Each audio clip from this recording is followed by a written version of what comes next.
I probably have the same experience a lot of people in business development and partnerships do who work in crypto, in that we are really at the edges here where we're interacting every day, often with people who either are skeptical or new to crypto, um, especially when we're trying to work in Web 2 or even TradFi.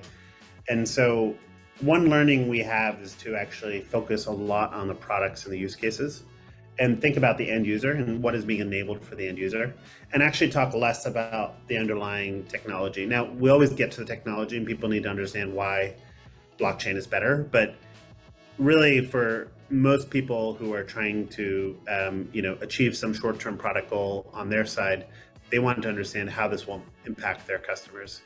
And I think ultimately that has been a guiding force for a lot of very significant partnerships we have had, and we're continuing to do that.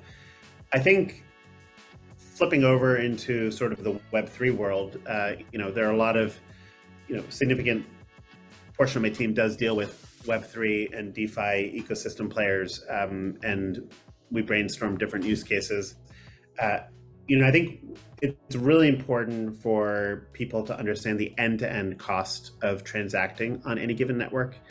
I think there was a lot of excitement, obviously, with the DeFi ecosystem, with NFTs, with people being able to trade in the secondary market and maybe even accumulate, some gains by trading in these, liquidity pools or trading NFTs, which I think is great. It's great to earn yield. Now, obviously, not a lot of it was sustainable, and things have come crashing down. And what we've seen in that process is that people did not quite see the total cost of transacting on the other networks. And really, whether it's Ethereum or EVM-based chains, and even with the latest merge in Ethereum and moving into proof of stake, we've seen that the costs have not come down, and those costs are actually quite significant. Now, they might not feel significant for people here in the US, but I think as we're talking here about emerging markets, they're very significant for emerging markets.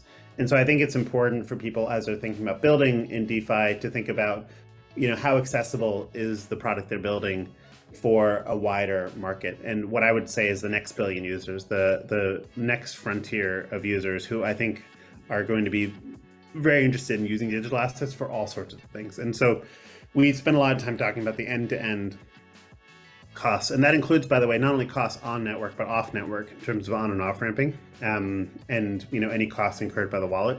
Those costs are actually quite important for those end users. Thanks for watching this clip from Emerging Voices. If you enjoyed our content, please take a moment to like this video and share it with your friends.